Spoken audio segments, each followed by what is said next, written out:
আজ আমি আবার নিয়ে এলাম তোমাদের পছন্দের অন্যতম গোয়েন্দা চরিত্র কর্নেল নীলাদ্রি সরকারকে, যাকে সৃষ্টি করেছিলেন সৈয়দ মুস্তাফা সিরাজ, যিনি জন্মগ্রহণ করেছিলেন 1930 সালের 14ই অক্টোবর মুর্শিদাবাদের খোসবাসপুরে এবং তার মহাপ্রয়াণ ঘটে 2012 সালের 4 সেপ্টেম্বর কলকাতায়। আজ আমি গল্পটি সংগ্রহ করেছি কর্নেল সমগ্র নবম খণ্ড থেকে, যে বইটি প্রকাশনার দায়িত্বে ছিলেন ডেজ পাবলিশার্স। এদের সকলের প্রতি আন্তরিকভাবে কৃতজ্ঞতা নিবেদন করে শুরু করছি আজকের গল্প বর ক ধ ঝ ক চ ত ট প রহস্য। আজ থাকলো দ্বিতীয় পর্ব। বর ক ধ ঝ ক চ ত ট প নামক এক পাগলের জ্বালাতনে অতিষ্ঠ হয়ে তাকে তাড়া করে গিয়ে দুজন আগস্ট বিপ্লবীর নিহত হওয়ার ঘটনায় কর্নেল তদন্তে নেমেছেন। দ্বিতীয় নিহত ব্যক্তি পরিতোষ লাহিড়ীর বাড়িওয়ালা হরিপদবাবুর বাড়ির উদ্দেশ্যে তিনি রওনা হয়েছেন। তারপর হরিপদবাবুর দোতলা বাড়িটা ঘিঞ্জি গলির শেষ দিকটায় একটা পুকুরের ধারে একানরের মতো দাঁড়িয়ে আছে। চেহারা দেখে বোঝা যায় টায়ে টয়ে খরচা করে কোনো ক্রমে তৈরি করা হয়েছিল। পুকুরের ওপারে কলোনি এলাকা, ঘন গাছপালার ভেতর ছোট আকারের ঘরবাড়ি। দোতলার জানালা থেকে আমাদের গাড়ি দাঁড় করানো দেখে থাকবেন হরিপদবাবু। আমরা নামার সঙ্গে সঙ্গে উনিও এসে গেলেন। কর্নেল নমস্কার করলেন, উনিও নমস্কার করে নার্ভাস মুখে বললেন, আপনারা কি সিআইডি থেকে আসছেন স্যার? কর্নেল অম্লান বদনে বললেন, হ্যাঁ, আপনাকে কয়েকটা কথা জিজ্ঞাসা করতে চাই। বেশ তো, আসুন, ওপরে আসুন। না হরিপদবাবু, এখানে দাঁড়িয়েই জিজ্ঞেস করে চলে যাব। বলুন স্যার। আপনি কি বাংলায় আগস্ট বিপ্লব নামে কোনো বই পড়েছেন? হরিপদবাবু ফ্যাল ফ্যাল করে তাকিয়ে বললেন, না তো। কেন স্যার? আপনার ভাড়াটে পরিতোষবাবুর ঘরে বইটা কখনো দেখেছেন? পরিতোষদার ঘরে আমি বিশেষ ঢুকিনি। উনি বদরাগী টাইপ লোক ছিলেন। পাড়ায় বাস্তুভাড়া সমিতি ছিল তখন। সে অনেক বছর আগেকার কথা স্যার। সমিতির লোকেরা আমাকে এসে ধরলেন, তাদের কথাই ভাড়া দিয়েছিলাম। আর একটা কথা হরিপদবাবু, আপনার তো টেলিফোন আছে? আছে স্যার। টেলিফোনে পরিতোষবাবুকে কেউ ডেকে দিতে বলতো? হ্যাঁ স্যার, মাঝে মাঝে টেলিফোন আসতো। বাড়িতে যে যখন থাকতো ওকে ডেকে দিত। ওর সঙ্গে আমার এবং আমার ফ্যামিলির গুড রিলেশন ছিল। গতকাল বা তার আগের দিন কেউ ওকে ফোন করেছিল? হরিপদবাবু মাথা নাড়লেন। হ্যাঁ হ্যাঁ, গতকাল সকালেই তো আমি মিস হ্যাপটার কথা জানিয়ে দিলাম। ট্রাঙ্ক কল কি? হ্যাঁ, ট্রাঙ্ক কল। তাই জিজ্ঞেস করলাম কোথা থেকে বলছেন। কি একটা জায়গার নাম বললো, বোঝা গেল না তো স্যার। আমি বললাম পরিতোষবাবুর খবর খারাপ, মার্ডার্ড। কুমারচক থেকে ট্রাঙ্ক কল? হরিপদবাবু কাঁচু মাচু মুখে বললেন, হতেও পারে, বুঝতে পারিনি স্যার। আসলে তখন মনের অবস্থা বুঝতেই পারছেন। আর একটা প্রশ্ন, আপনি যখন পরিতোষবাবুর মার্ডারের খবর পান তখন ওর ঘরের দরজা খোলা ছিল? লক্ষ্য করেছিলেন কি? হ্যাঁ, খোলা ছিল। আসলে আমি অনিদ্রার রুগী স্যার, বেলা অবধি ঘুমোই। নিচে ডাকাডাকি শুনে ঘুম ভেঙে গেল। তারপর আমার ছেলে বাণীব্রত বলল, সাংঘাতিক ব্যাপার, পরিতোষ জেঠু মার্ডার হয়েছেন, বডি পড়ে আছে রেল লাইনের কাছে। প্রথমে বিশ্বাস করতে পারিনি। রাত 3টে নাগাদ নিচের ঘরে সারা শব্দ পেয়েছি। ভেবেছিলাম পাগলাকে তাড়া করে পরিতোষদা ফিরে এলেন। নিচের ঘরে শব্দ শুনেছিলেন? কি শব্দ? দরজা বন্ধ হওয়ার, আরও কি সব শব্দ যেন। অথচ পরে দেখলেন দরজা খোলা। হ্যাঁ স্যার। পুলিশকে জানিয়েছেন এসব কথা? পরিতোষবাবু বিব্রতভাবে বললেন, সব কথা গুছিয়ে বলার মতো অবস্থা ছিল না, ওনারাও জিজ্ঞেস করেননি। ওই দেখুন, ঘরে সিল করা তালা এঁটে দিয়েছে পুলিশ। থ্যাঙ্কস, চলি। দু একজন করে কৌতূহলীদের ভিড় জমছিল। কুইক জয়ন্ত, বলা যায় না, ভিড় থেকে হয়তো স্লোগান উঠবে এক্ষুনি, জবাব চাই, জবাব দাও। কর্নেল হাসছিলেন। ঘিঞ্জি গলিতে সাইকেল রিক্সার ভিড়। বড় রাস্তায় পৌঁছে বললাম, অমরেশবাবুকে খুন করে এসে খুনি হয়তো একইভাবে ওর ঘরে ঢুকেছিল। নন্দিনী সারা শব্দ পায়নি, কারণ সে ঘুমিয়ে পড়েছিল। পরিতোষবাবুর ঘরে খুনি এসে ঢুকেছিল। অপরতলা থেকে হরিপদবাবু সেটা টের পান, কিন্তু উনি ভেবেছিলেন পরিতোষবাবু ফিরে এলেন। ঠিক বলছি বস? কি খুঁজতে এসেছিল খুনি? গুপ্তধনের সূত্র? কর্নেল আমার প্রশ্নের জবাবে শুধু হাসলেন। গোল পার্কে পৌঁছানোর পর বললেন, আমার সঙ্গে লাঞ্চ খেয়ে তোমাকে বেরোতে হবে। অফিসে ফোন করে জানিয়ে দেবে ক্যাজুয়াল লিভ নিচ্ছ। 3টে নাগাদ শিয়ালদায় আপ কৃষ্ণনগর লোকাল ধরবো। কৃষ্ণনগর থেকে বাসেই যাব। বাসে ঘন্টাখানেকের জার্নি।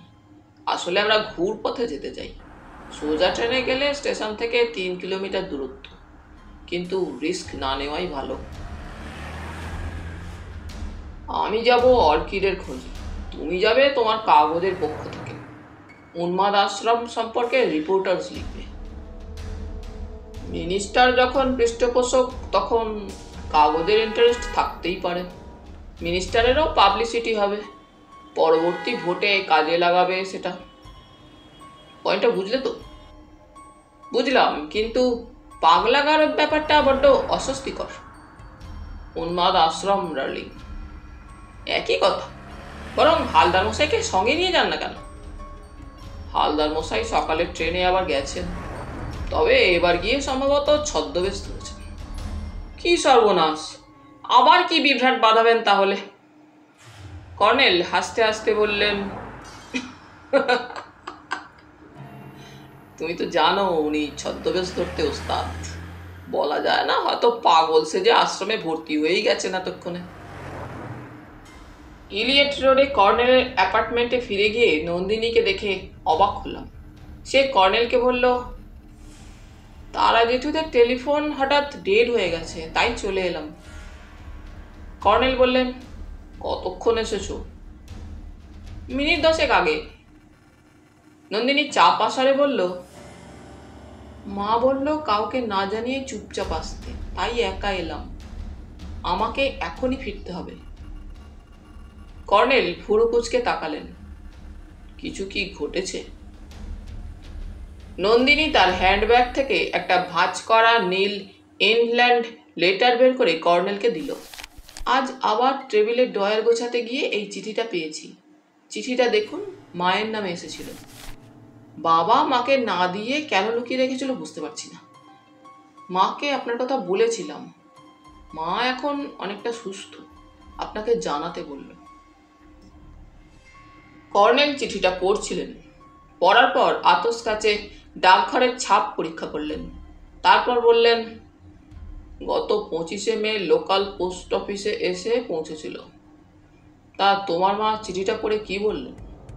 নন্দিনী বলল, মা বরাবর একটু হিস্টেরিক টাইপ। প্রথমে ভেবেছিলাম চিঠিটা দেখাবো না, কিন্তু পরে ভাবলাম দেখানো উচিত।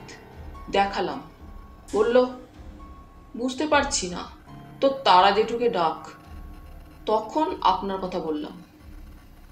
কর্নেল চিঠিটা আমাকে দিলেন, কারণ আমি উসকুস করছিলাম চিঠিটা দেখার জন্য। চিঠিতে শুধু লেখা আছে, আপনার স্বামীকে বলে ব্যর্থ হয়েছি, এবার আপনাকে বলছি, যদি বিধবা না হতে চান তবে বলুন, অবিলম্বে দেখা করুক। এই শেষ চিঠি। ইতি বর ক ধ ঝ কচ্চত্তট প। কর্নেলকে ফেরত দিয়ে বললাম, লাহিড়ী সাহেবকে জানিয়ে দিন, 3rd ডিগ্রিতে চড়ালে পাগলামি ঘুচে যাবে। হাতের লেখা দেখেই বোঝা যাচ্ছে পাগলের কীর্তি। কাকের ঠ্যাং, বকের ঠ্যাং। কর্নেল দাঁড়িতে হাত বুলিয়ে বললেন, চিঠিটা বাগবাজার পোস্ট অফিস ডাকে দেওয়া হয়েছিল, নকুল মিস্ত্রি লেনের কাছাকাছি। তাহলেই বুঝুন। নন্দিনী ছোট্ট শ্বাস ফেলে উঠে দাঁড়ালো। আমি চলি, পুলিশ এলে কি চিঠির কথা বলবো? না, চেপে যাও, আমি দেখছি। তবে আজ 2:30টার পর আমি বাইরে যাব। যদি কিছু জানাবার মতো ঘটে এই নাম্বারে ফোন করে জানাবে। আমার নাম করবে। তোমার তারা জেঠুর ফোন খারাপ বললে। অন্য কোথাও ফোন পাবে না?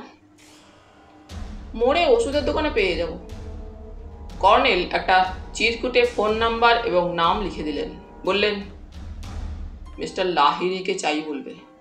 আমার নাম করে বলবে উনি কথা বলতে চান। তাহলে যদি অন্য কেউ ফোন ধরে সে ওকে দেবে, আর উনি নিজেই ফোন ধরলে তো অন্য কথা। এটা ওর পার্সোনাল ফোন নাম্বার, আর তলারটা বাড়ির ফোন নম্বর। রাত 8টা-9টার পর হলে বাড়িতে পাবে ওকে। নন্দিনী জিজ্ঞেস করলো, কে ইনি? কর্নেল হাসলেন, আমার এক স্নেহভাজন বন্ধু। তবে তোমার বাবাকে ইনিও বিশেষ চিনতেন। নন্দিনী চলে যাওয়ার পর কর্নেল টেলিফোন ডায়াল করতে ব্যস্ত হলেন। একটু পরে লাইন পেলেন। হ্যালো, অরিজিৎ? বড় কধ ঝ? হ্যাঁ, প্রকৃত পাগল তো বটেই। তো শোনো, তোমাকে নন্দিনীর কথা বলেছিলুম। আমি নদিয়ার কুমারচক যাচ্ছি। কবে ফিরবো ঠিক নেই। না, অর্কিডের খোঁজে। হালদার মশাই আমাকে কুমারচক থেকে একটা অর্কিড এনে দিয়েছিলেন। যাই হোক, নন্দিনীর মায়ের নামে একটা চিঠি এসেছিল। অমরেশবাবু স্ত্রীকে না দিয়ে সেটা লুকিয়ে রেখেছিলেন। চিঠিটা ষষ্ঠীর কাছে রেখে যাচ্ছি, তোমাকে দেবে। হ্যাঁ, ইন্টারেস্টিং চিঠি। বড় কধ ঝকে চিঠির কথাগুলো লেখানোর চেষ্টা করবে। না, ওকে চিঠি দেখাবে না। That's right. আর নন্দিনীকে তোমার নাম্বার দিয়েছি, পরিচয় দিইনি। কিছু ঘটলে তোমাকে রিং করে জানাবে সে। আর একটা কথা, ওদের বাড়ির কাছে তোমাদের লোক রাখা দরকার মনে হচ্ছে। Please Arijit, this is important. Okay, ছাড়ছি। ফোন ছেড়ে কর্নেল হাঁকলেন, ষষ্ঠী। ষষ্ঠী চলন পর্দার ফাঁকে মুখ বের করে বলল, লাঞ্চ রেডি বাবু মশাই। লাঞ্চও পরে খাচ্ছি। তুই কাগজের দাদাবাবুকে নিয়ে যা। নিচে গিয়ে গোমসকে বল বেসমেন্টের গ্যারেজে জয়ন্তের গাড়ি থাকবে। আমার গাড়ির পাশে জায়গা পেয়ে যাবে জয়ন্ত। যাও, ভয় নেই, গাড়ি চুরি যাবে না। গোমস খুব কড়া লোক।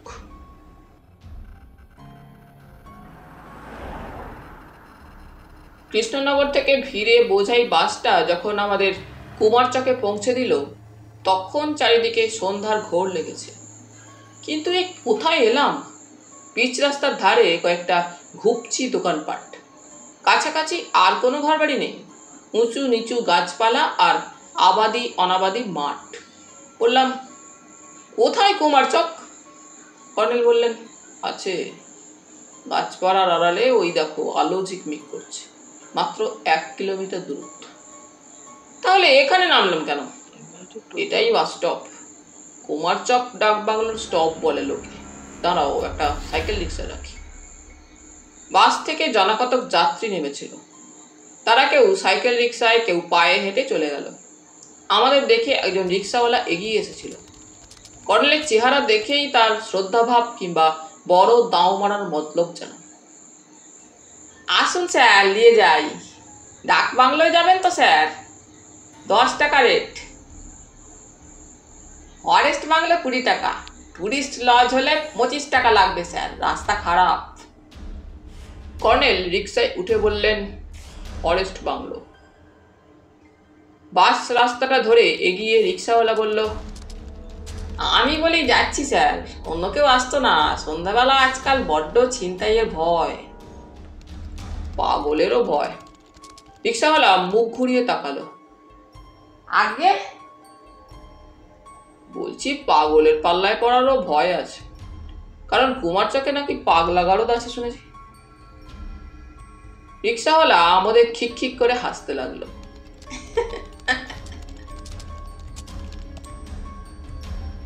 পিচ রাস্তা থেকে ঢালু হয়ে নেমে যাওয়া খোয়া ঢাকা সংকীর্ণ রাস্তায় রিক্সা জোরে গড়াচ্ছিল। এবার সমতলে পৌঁছে সে বলল, কথাটা স্যার মিথ্যে বলেননি, শুনলাম গারদ ভেঙে দেবুবাবু পালিয়ে গেছে। আগের দিন কাকে কামড়ে দিয়েছিল।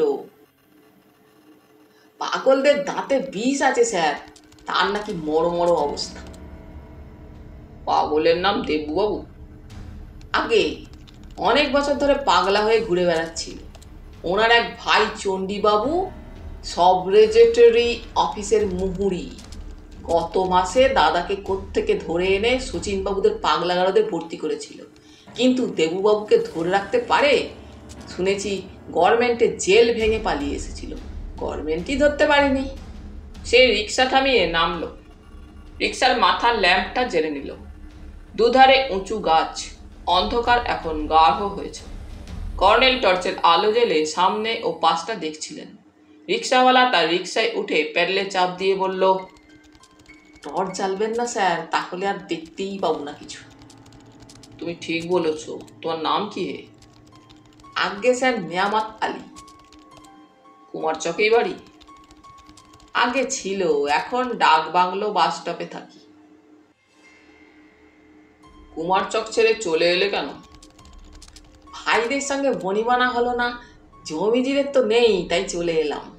বাস স্টপ থেকে প্যাসেঞ্জার পাই, দুটো পয়সা বেশি রোজগার হয়। রিক্সাওয়ালাটি খুব ভালো কথা বলিয়ে লোক। দেশের হালচাল, রাজনীতি, পার্টিবাজি, ভোট এসবই তার নখদর্পণে, এবং তার এসব বিষয়ে নিজস্ব দৃষ্টিভঙ্গিও আছে। কর্নেল দিব্যি ওই বিরক্তিকর প্রসঙ্গ নিয়ে কথার যোগান দিচ্ছিলেন। কিছুক্ষণ পরে বাদিকে রিক্সা মোড় নিল। এতক্ষণে সামনে দূরে গাছপালার ভেতর বিদ্যুতের আলোচ্ছাটা চোখে পড়ল। এবার সামান্য চড়াই। রিক্সাওয়ালা সিট থেকে নামলে কর্নেল বললেন, ঠিক আছে নেয়ামত, আমরা এটুকু হেঁটে চলে যাব, এ নাও তোমার ভাড়া। রিক্সাওয়ালা খুশি হয়ে চলে গেল। কর্নেল হাঁটতে হাঁটতে বললেন, তুমি একবার বলেছিলে রিক্সায় চাপা অন্যায়, এবং আমি কেন রিক্সায় চাপি। জয়ন্ত, আমি শ্রমের বিনিময়ে মজুরি দিচ্ছি বলে তৃপ্তি পাই, এমন কিন্তু নয়। তুমি লক্ষ্য করে থাকবে, বিশেষ বিশেষ পরিপ্রেক্ষিতে আমি রিক্সায় চাপি। এটুকু রাস্তা অনায়াসে হেঁটে আসতে পারতাম, কিন্তু বড় কথ ঝক কচট্টপয়ের নাম যে দেবীবাবু এবং সাব রেজিস্ট্রি অফিসের মুহুরি চণ্ডীবাবু যে তার ভাই, এই তথ্যটা এত শিগগির কি জানতে পারতাম? আমি দেখেছি মফস্বলের রিক্সাওয়ালারা অনেক বিষয়ে খোঁজখবর রাখে। এরা এক একজন এক একটি তথ্য কেন্দ্র। ফরেস্ট বাংলোটা একটা উঁচু জায়গায়। গেটের সামনে যেতেই এক ভদ্রলোক হন্তদন্ত হয়ে এগিয়ে এসে স্যালুট ঠুকলেন।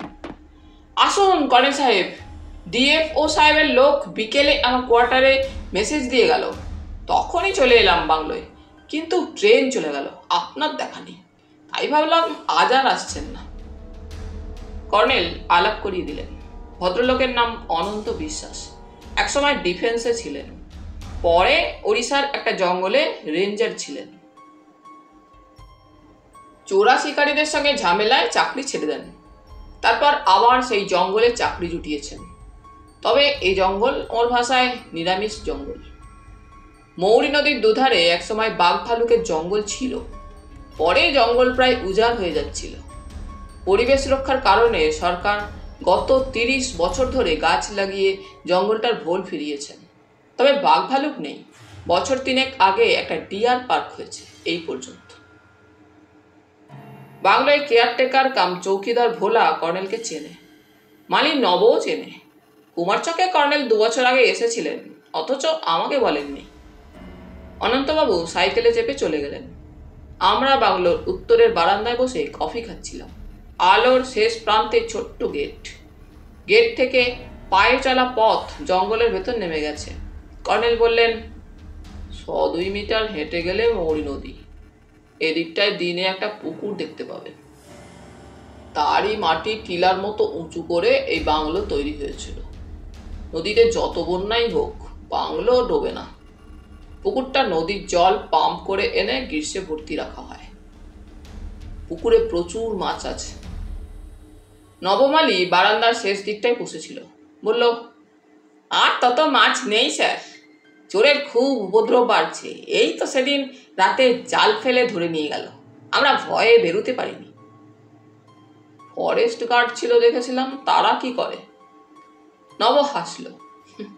গার্ড স্যার নামেই, নাইট ডিউটির সময় বাড়ি গিয়ে ঘুমায়। সবই খাতা কলমে, যত ঝামেলা আমার আর ভোলাদার। আজ রাতে রঘু আর কাসেমের ডিউটি নদীর ওপারে, এপারে ডিউটি শ্যামা লালুর। খাতায় সই করে বেরিয়ে গেছে। মাঝরাতে কান করলে শুনবেন গাছ কাটার শব্দ। ট্রাক কি নৌকায় চাপিয়ে নিয়ে যায়, ধরবে কে? তবে হ্যাঁ, বন্দুকের ফটাসফট শুনতে পাবেন। কৈফিয়ত দিতে হবে তো। ভোলা কিচেন থেকে বলল, কি ফালতু বকবক করিস নব, সাহেবদের ডিস্টার্ব হচ্ছে না? কর্নেল বললেন, না না, নবর গল্প শুনতে ভালোই লাগছে। আচ্ছা নব, আসার পথে শুনলাম কুমারচকের পাগলাগারদ থেকে এক খুনে পাগল পালিয়ে গেছে।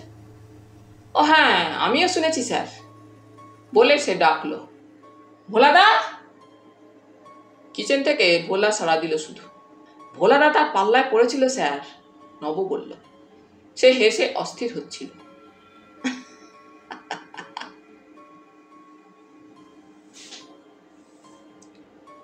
সেদিন কলকাতা থেকে এক অফিসার এসেছিলেন, সঙ্গে ফ্যামিলি ছিল।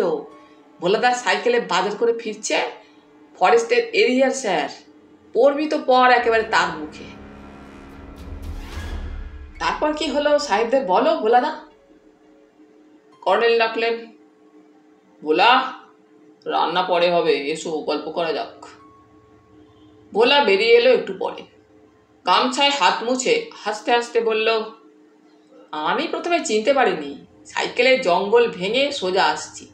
তখন বেলা প্রায় 10টা-11টা হবে স্যার। ভাবলাম লুকিয়ে কেউ ডাল কাটতে এসেছে। হাতে কি একটা আছেও বটে। যেই বলেছি কে রে, অমনি কি যেন বলে তেড়ে এলো, বড় কধ ঝ কচ্চর ট ট প। তাই হবে। তবে স্যার হাতে একটা শাবল ছিল, আমি পালিয়ে এলাম। কুমারচকে এক চণ্ডীবাবু আছে, তারই দাদা, কিন্তু তখনও জানি না সে পাগলাগারদ থেকে পালিয়ে এসেছে। শাবল ছুঁড়েছিল স্যার, জোর বেঁচে গেছি। কর্নেল আসতে বললেন, শাবল? ভোলা হাসতে লাগলো। লালুকে বলেছিলাম আমাদের গার্ড স্যার, লালু শাবলখানা কুড়িয়ে এনেছিল, পাগলা বাবুকে দেখতে পাইনি।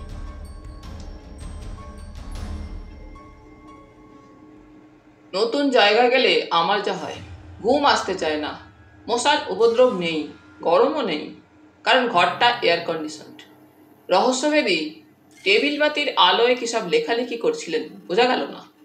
একবার দেখলাম আস্তে সুস্তে উঠে বাথরুমে ঢুকলেন। সেই সময় বাইরে খুব চাপা যান্ত্রিক গড় গড় শব্দ শুনতে পেলাম। বাথরুমের দরজা বন্ধ বলে শব্দটা আর শোনা গেল না। পাশ ফিরে ঘুমানোর চেষ্টা করলাম।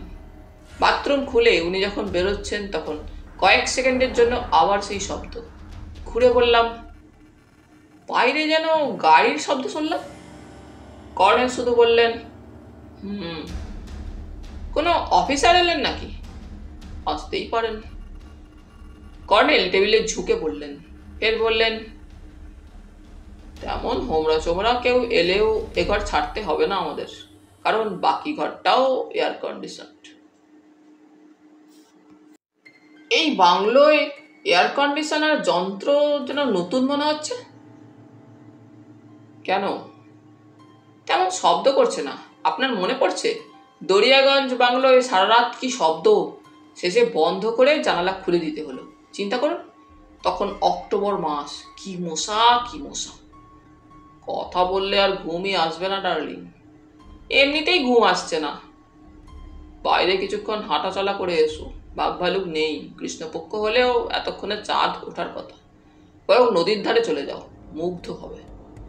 আপনিও চলুন না, আমার হাতে জরুরি একটা কাজ, ছেড়ে গেলে খেই হারিয়ে যাবে। একটু ইতস্তত করে উঠে পড়লাম। বেরোতে যাচ্ছি, কর্নেল বললেন, সঙ্গে টর্চ নিয়ে যাও। আর তোমার ফায়ার আর্মসটা কি এনেছো? হ্যাঁ, ফায়ার আর্মস কি হবে? পাগলের পাল্লায় পড়লে তাকে ভয় দেখাবে, বলা যায় না আবার কোনো পাগল পালিয়ে আসতে পারে, সাবধান। কর্নেল হাসছিলেন। কিংবা ধরো বিষাক্ত সাপের পাল্লায় পড়লে অস্ত্রটা কাজ দেবে, গ্রীষ্মে সাপ বেরোনো স্বাভাবিক। সাপের কথা ভেবেই রিভলভার আর টর্চ নিলাম। দরজা খুলে বেরিয়ে দেখি ভোলা পাশের ঘরের দরজা থেকে সবে বেরোচ্ছে। আমাকে দেখে সে সেলাম দিয়ে সবিনয় জিজ্ঞেস করলো, কোথায় যাবেন স্যার? ঘুম আসছে না, নদীর ধার থেকে একটু ঘুরে আসি। এত রাতে নদীর ধারে যাবেন কেন? বাঘ ভালুক তো নেই? ভোলা কাঁচু কাঁচু মুখে হাসলো। 11:30 বাজে স্যার, জঙ্গল জায়গা। ওদিকটাই একসময় শ্মশান ছিল শুনেছি। রাত বিরেতে একা বেরোবেন?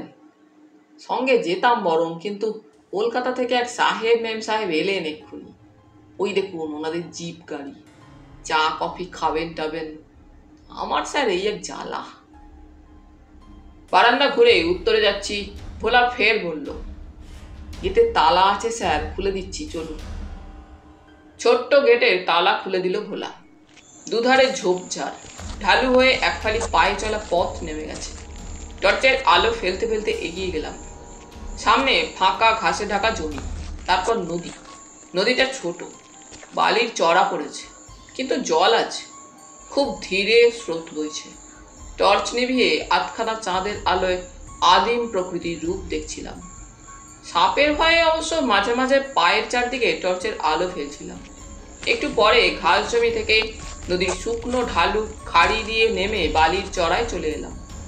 হালকা এলোমেলো বাতাস বইছিল, বালিও শুকনো। বসে পড়লাম। ভোলা শ্মশানের কথা বলায় একটু অস্বস্তি হচ্ছিল। ভূতে না বিশ্বাস করলেও ভূতের ভয় আছে। তাছাড়া এই আদিম প্রকৃতিতে নিশুতি রাতে আবছা জ্যোৎস্নায় সবকিছুই কেমন রহস্যময় মনে হয়।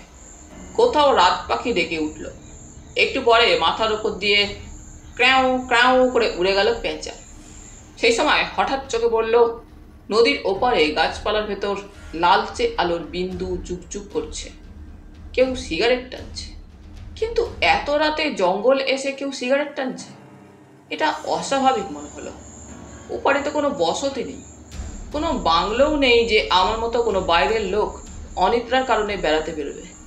চোরাই কাঠ চালানকারী না তো।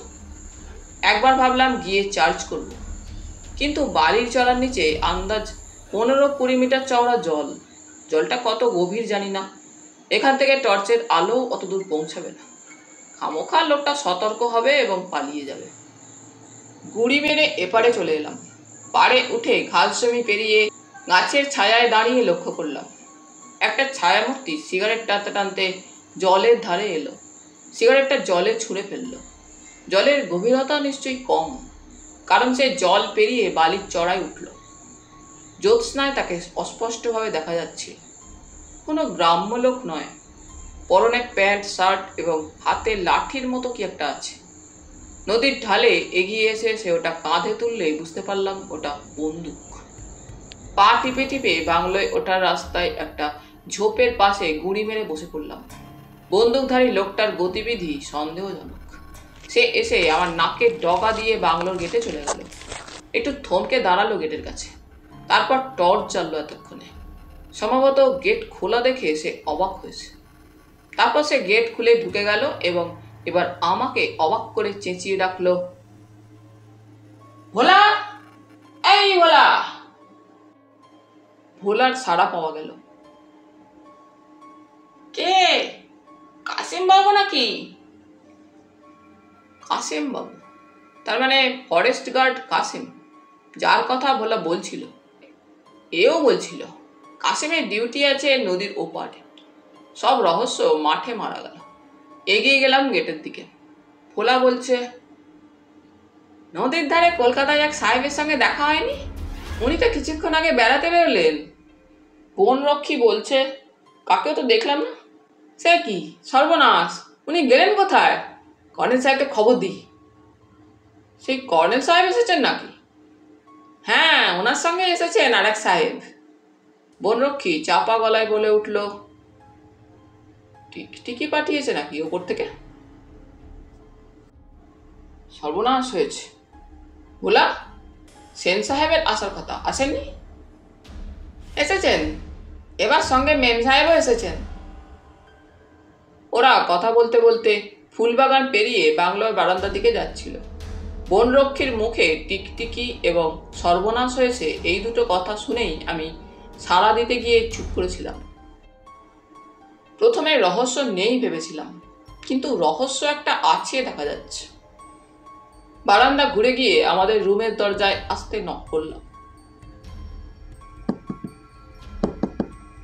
ভেতর থেকে কর্নেল বললেন, খোলা আছে। ভেতরে ঢুকে চাপা গলায় বললাম, একটা অদ্ভুত ব্যাপার। পাগল নাকি ভূত? না।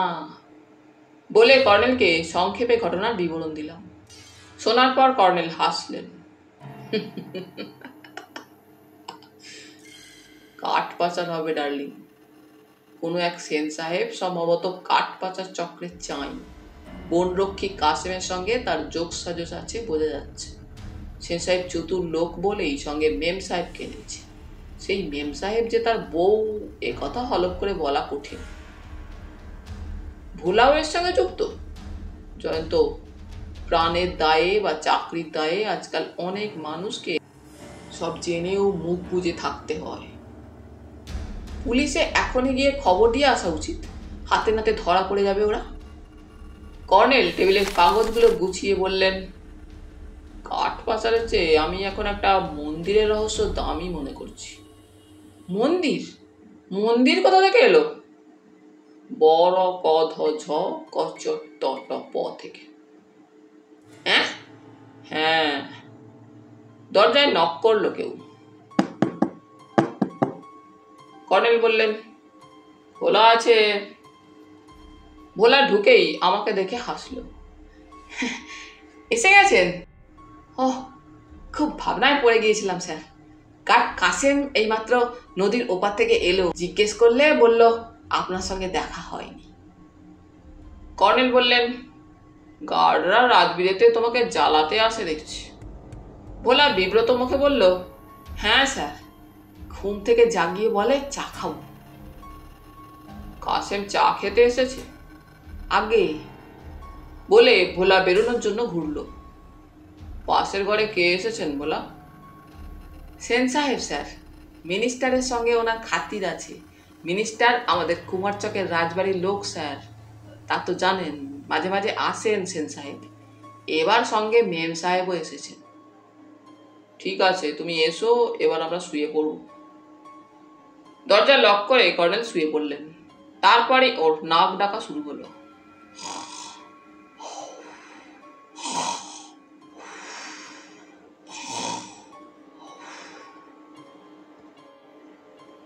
বড় কধ ঝ কচ তটপয়ের সঙ্গে একটা মন্দিরের কি সম্পর্ক আছে বুঝতে পারলাম না। একসময় হাল ছেড়ে দিলাম। ঘুম ভাঙতে বেলা হয়েছিল। কর্নেল যথারীতি প্রাতঃভ্রমণে বেরিয়েছিলেন। ভোলাকে বলে চা বিস্কুট খাওয়া গেল। তারপর উত্তরের বারান্দায় গিয়ে বেতের চেয়ারে বসে কর্নেলের প্রতীক্ষা করছিলাম। নব ফুলবাগানে খুরপি দিয়ে মাটি খুঁড়ছিল। কাজ শেষ করে সে উঠে দাঁড়ালো। আমাকে দেখে সেলাম দিয়ে বলল, কর্নেল সাহেব নদীর ওপারের জঙ্গলে পাখি দেখতে গেছেন, দেখুন কখন ফেরেন। সেবার এসে সারাটা দিন জঙ্গলে ঘুরেই কাটালেন। এদিকে আমরা ভেবে সারা। কথা বলতে বলতে সে সিঁড়িতে এসে বসলো। তারপর এদিক ওদিক তাকিয়ে দেখে চাপা স্বরে বলল, কাল অনেক রাতে কলকাতা থেকে সেন সাহেব নামে এক সাহেব এসেছেন। মাঝে মাঝে আসেন বেড়াতে। এবার সঙ্গে ওনার মেম সাহেবও এসেছেন। ভোরবেলা দেখলাম সেন সাহেব জিপ গাড়ি নিয়ে একা বেরিয়ে গেলেন। আবার একটু আগে দেখলাম কুমারচকের ঝন্টু বাবুর ছেলে এসে মেম সাহেবকে নিয়ে নদীর ধারে গেল। কি যে চলছে সব বুঝি না। নব সকৌতুকে নিঃশব্দে হাসছিল। লোকটি আমোদে প্রকৃতির। বললাম, কি চলছে বলে মনে হচ্ছে তোমার? ঝন্টুবাবু সেবার সেন সাহেবকে ফাঁসিয়েছিল। নব ফিসফিস করে বলল, জঙ্গল থেকে গাছ কেটে সাবার করে দিচ্ছে। শুনেছি সেন সাহেব নানা জায়গায় কাঠগোলার মালিকদের কাছে টাকা খায়। মিনিস্টারের পেয়ারের লোক স্যার, যতবার আসে কয়েক ট্রাক করে কাঠ চালান যায়। থানা পুলিশ চুপ করে থাকে। সেবার ডিএফও ছিলেন কড়া লোক, ঝন্টুবাবুদের গিয়ে ধরলেন। ওনারা মিটিং করলেন, তারপর বংশীতলার মোড়ে ঝন্টুবাবুরা লোক জুটিয়ে নিয়ে গিয়ে ট্রাক ধরলেন। পুলিশ গেল, সেন সাহেব গতিক বুঝে সটকানোর তালে ছিলেন। পুলিশ এসে ধরল, পরে অবশ্যই ছেড়ে দিয়েছিল। সাহেব সেবর লোক স্যার, তাতে মিনিস্টারের চেনা জানা।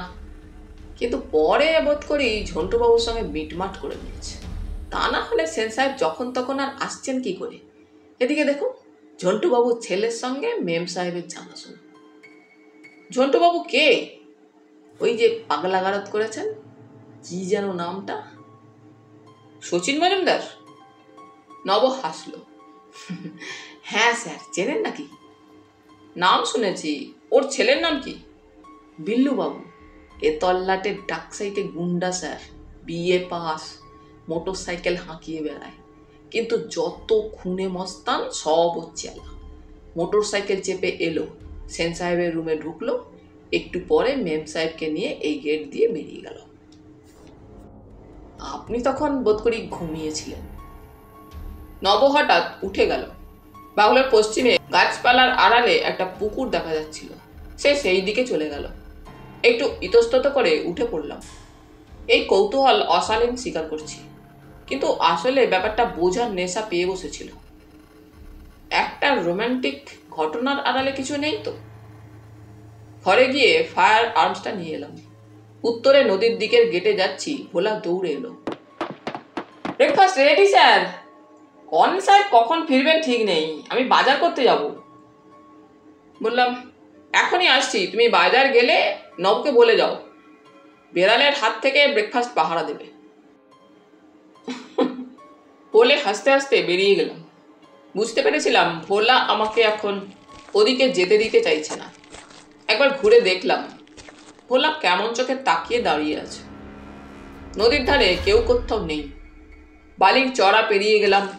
কাল রাতে টের পেয়েছিলাম নদীর জলের গভীরতা কম। দিনের আলোয় দেখলাম কালো স্বচ্ছ জল কোনো ক্রমে বালি ছুঁয়ে ছটফট করে বয়ে যাচ্ছে। পায়ে স্লিপার ছিল, খুলে হাতে নিয়ে প্যান্ট একটু গুটিয়ে ওপারে গেলাম। এপার খুবই ঢালু, ঝোপঝাড় চিরে এক ফালি পায়ে চলা পথ এগিয়ে গেছে ঘন এবং উঁচু জঙ্গলের ভেতরে। সতর্ক দৃষ্টি ফেলে হাঁটছিলাম। কিছুটা চলার পর আবছা কথাবার্তা কানে এলো ডান দিক থেকে। বিশাল একটা বটগাছ অজস্র ঝুড়ি নামিয়ে দাঁড়িয়ে আছে। তলায় প্রকাণ্ড সব ইট কংক্রিটের চাঙর। কোনো আমলে বাড়ি বা মন্দির ছিল নিশ্চয়ই। কয়েক পা এগোতেই চোখে পড়ল একটা প্রকাণ্ড চাঙরের ওপর বসে কথা বলছে নিশ্চয়ই সেই মেম সাহেব এবং একজন শক্ত সমর্থ গড়নের যুবক। মেম সাহেবের পরনে জঙ্গলি ছাপের শাড়ি, হাত কাটা ব্লাউজ।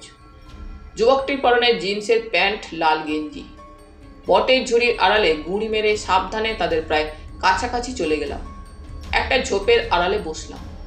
মিটার 10 দূরত্বে ওরা বসে আছে, তাদের পিঠ দেখতে পাচ্ছি। সামনের ঝুড়িটা একটা বাধা সৃষ্টি করেছে। কিছু আর তেমন লুকোবার জায়গা নেই। দৃশ্যটা সিনেমায় দেখেছি, বাস্তব জীবনেও এমন ঘটতে পারে ভাবিনি। তবে না, ওরা গান গাইছে না, পরস্পরকে জড়িয়ে ধরে চুমু খাচ্ছে। ঠিক এই সময় আমার ডান দিকে কোথাও চাপা শব্দ হলো, শুকনো পাতায় হাঁটা চলার শব্দ। হঠাৎ দেখি লতা পাতা ঢাকা স্তূপের আড়ালে গুঁড়ি মেরে এগিয়ে যাচ্ছে কেউ। যুবক যুবতী এমনই প্রেমোন্মত্ত যে কেউ টের পাচ্ছে না। লতা পাতার ভেতর থেকে এবার একটা মাথা দেখা গেল। সে খুব সাবধানে উঠে দাঁড়ালো। তারপর সাংঘাতিক চমকে উঠলাম। লোকটার হাতে একটা ভোজালি। সঙ্গে সঙ্গে রিভলভার বের করে উঠে দাঁড়িয়ে চিৎকার করে বললাম, এক পা নড়লে গুলি করব। খুনে লোকটা এক লাফে স্তূপের আড়ালে লুকিয়ে গেল। ঝোঁকের মাথায় একটা গুলি ছুড়ল। 2-3 সেকেন্ডের ঘটনা। যুবক যুবতী ছিটকে সরে গিয়েছিল। এখন আমার দিকে তাকিয়ে আছে। তাদের সামনে গেলাম বীরের ভঙ্গিতে। যুবকটি ভুরু কুঁচকে বলল, থ্যাঙ্কস। আপনি কি বিলুবাবু? হ্যাঁ, আপনি কে? আমার নাম জয়ন্ত চৌধুরী, একজন সাংবাদিক। এখানে বেড়াতে এসেছি। আমার প্রাণ বাঁচিয়েছেন আপনি। আমি বোকার মতো একটা ফাঁদে ধরা দিতে এসেছিলাম, বলে সে মেম সাহেবের দিকে ঘৃণার দৃষ্টিতে তাকালো। মেম সাহেব কাঁদো কাঁদো মুখে বলে উঠল, বিশ্বাস করো বিলু, আমি জানতাম না। Shut up! আর একটা কথা বললে শেষ করে দেবো। আমার নাম বিলু। বলে সে জিন্সের পেছন পকেট থেকে একটা খুদে রিভলভার বের করলো। আমার দিকে ঘুরে বলল, আমারও মেশিন আছে দাদা, কিন্তু আমি ভাবিনি গোপন কথা আছে বলে এখানে ডেকে এনে। দাঁড়াও, দেখছি তোমার হাজব্যান্ড সালকে। চুরের বাচ্চার বডি যদি আজই না ফেলে দিই তো ঝন্টু মজুমদারের ঔরসে আমার জন্ম হয়নি। সে প্রায় দৌড়ে চলে গেল হিংস্র প্রাণীর মতো। মেম সাহেব দুহাতে মুখ ঢেকে কাঁদছিল।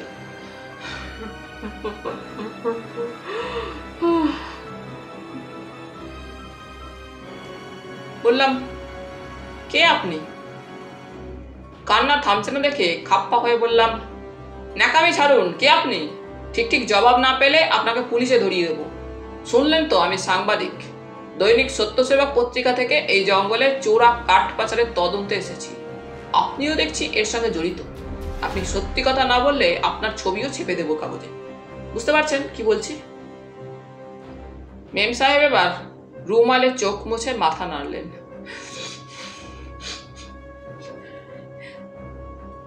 করুণ মুখে বললেন,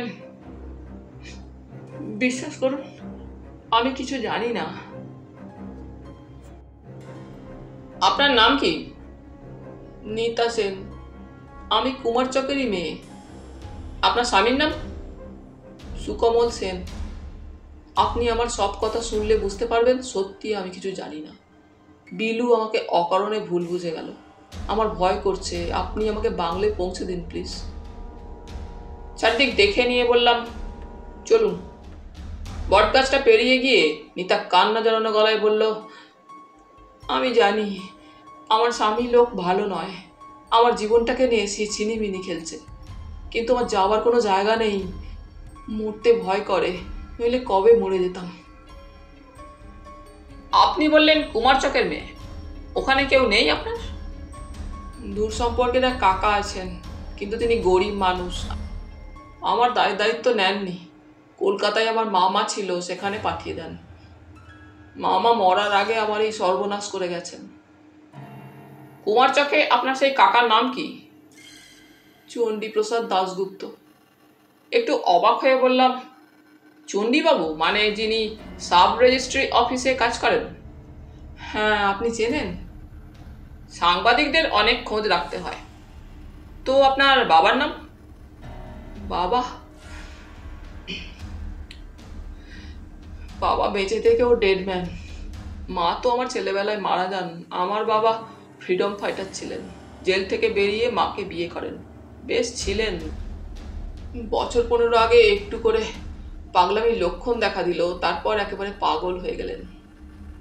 উত্তেজনা চেপে বললাম, আপনার বাবার নাম দেবীবাবু? এটা অবাক হয়ে বলল, আপনি চেনেন? কোথায় দেখেছেন বাবাকে? দেখিনি, নাম শুনেছি। ফ্রিডম ফাইটারদের বইয়ে সম্ভবত। নদীর ধারে এসে পৌঁছেছি ততক্ষণে। নিতা ব্যাকুলভাবে বলল, আপনি বিলুর কথা বিশ্বাস করলেন? বিলুর সঙ্গে আপনার বন্ধুত্ব আছে। বিলু কেন বিয়ে করেনি আপনাকে? হঠাৎ আমার বিয়ে হয়ে যায়। তখন আমি কলকাতায় মামার বাড়িতে আছি। বিলু জানতো না। পরে জানতে পেরে রেগে গিয়েছিল, কিন্তু আমার তো কিছু করার ছিল না। বিয়ের পর এই প্রথম এতদিনে কুমারচকে আসা হলো আমার। জানতাম না হঠাৎ আমার স্বামী এখানে নিয়ে আসবে। বিলু কি করে খবর পেল আপনি এসেছেন? ভোরে আমার স্বামী বেরিয়ে যাওয়ার পর আমি ভোলাকে দিয়ে চিঠি পাঠিয়েছিলাম। ভোলা আমাকে ছেলেবেলায় দেখে থাকবে, তবে চিনতে পারেনি, তাই ওকে টাকা দিয়ে গোপনে পাঠিয়েছিলাম। আপনার গোপন কথাটা বলতে আপত্তি থাকলে শুনবো না। তো আপত্তি নেই জয়ন্তবাবু। আমি স্বামীর হাত থেকে বাঁচার জন্য ওকে ডেকেছিলাম। বিলু দুর্ধর্ষ ছেলে।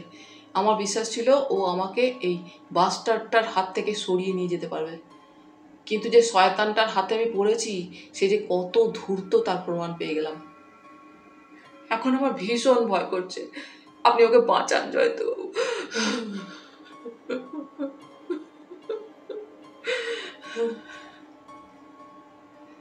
নিতা ফুপিয়ে কেঁদে উঠল। বললাম, সিন ক্রিয়েট করবেন না, চলুন দেখি আমার বৃদ্ধ সঙ্গী ভদ্রলোক ফিরেছেন কিনা। উনি একজন মস্ত বড় ট্রাভেল শুটার, মুশকিল আছে না বলতে পারেন। ঢালু পাড়ে দাঁড়িয়ে আমরা কথা বলছিলাম। পেছনের দিকে আচমকা হাসির শব্দ শুনে ঘুরে দেখি স্বয়ং দাড়িওয়ালা মুশকিল আসান দাঁড়িয়ে আছেন। হাতে বাইনোকুলার তখনও ধরা এবং বুকে ক্যামেরা ঝুলছে। পিঠের কিট ব্যাগে প্রজাপতি ধরা নোটের স্টিক বেরিয়ে আছে। মাথার টুপিতে শুকনো পাতা মাকড়সার জাল আটকানো। কাছে এসে বললেন, পুরো ঘটনাটি বাইনোকুলারে দেখেছি। হ্যাঁ, বোজালিওয়ালা আততায়ী ছবিও ক্যামেরায় ধরেছি। চিন্তা করো না ডার্লিং, স্তূপের মাথায় ঘাপটি পেতে বসে একটা ধূর্ত প্রজাপতির ছবি তোলবার চেষ্টা করছিলাম। হঠাৎ দুই যুবক যুবতীর কথাবার্তার শব্দ। তারপর হ্যাঁ, আততায়ী আমার মাত্র কয়েক গজ নিচে দিয়ে পালিয়ে যাচ্ছিল। ক্যামেরা তো রেডি ছিল, ক্লিক করলো। তবে একটা কথা জয়ন্ত, খামোকা গুলি খরচ করো না কখনো।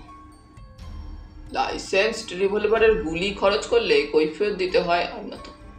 পুলিশকে সঙ্গে সঙ্গে জানাতে হয় এমন কি ঘটেছিল যে তোমাকে গুলি ছুটতে হয়েছে। ব্যস্তভাবে বললাম, কর্নেল, ইনি মিসেস সেন এবং সেই দেবীবাবুর মেয়ে। কর্নেল হাসলেন। বড় কথ ঝ কচ্চত্তরটা প। নিতার চমকে উঠল। আপনি জানেন? কর্নেল আসতে বললেন, তাহলে বন্ধুরা, আজ এই পর্যন্তই। গল্প পাঠ তোমাদের ভালো লেগে থাকলে তোমাদের কাছে আবারও অনুরোধ থাকলো, লাইক, শেয়ার এবং সাবস্ক্রাইব করে তোমাদের মূল্যবান মতামত পাঠানোর জন্য। ধন্যবাদ।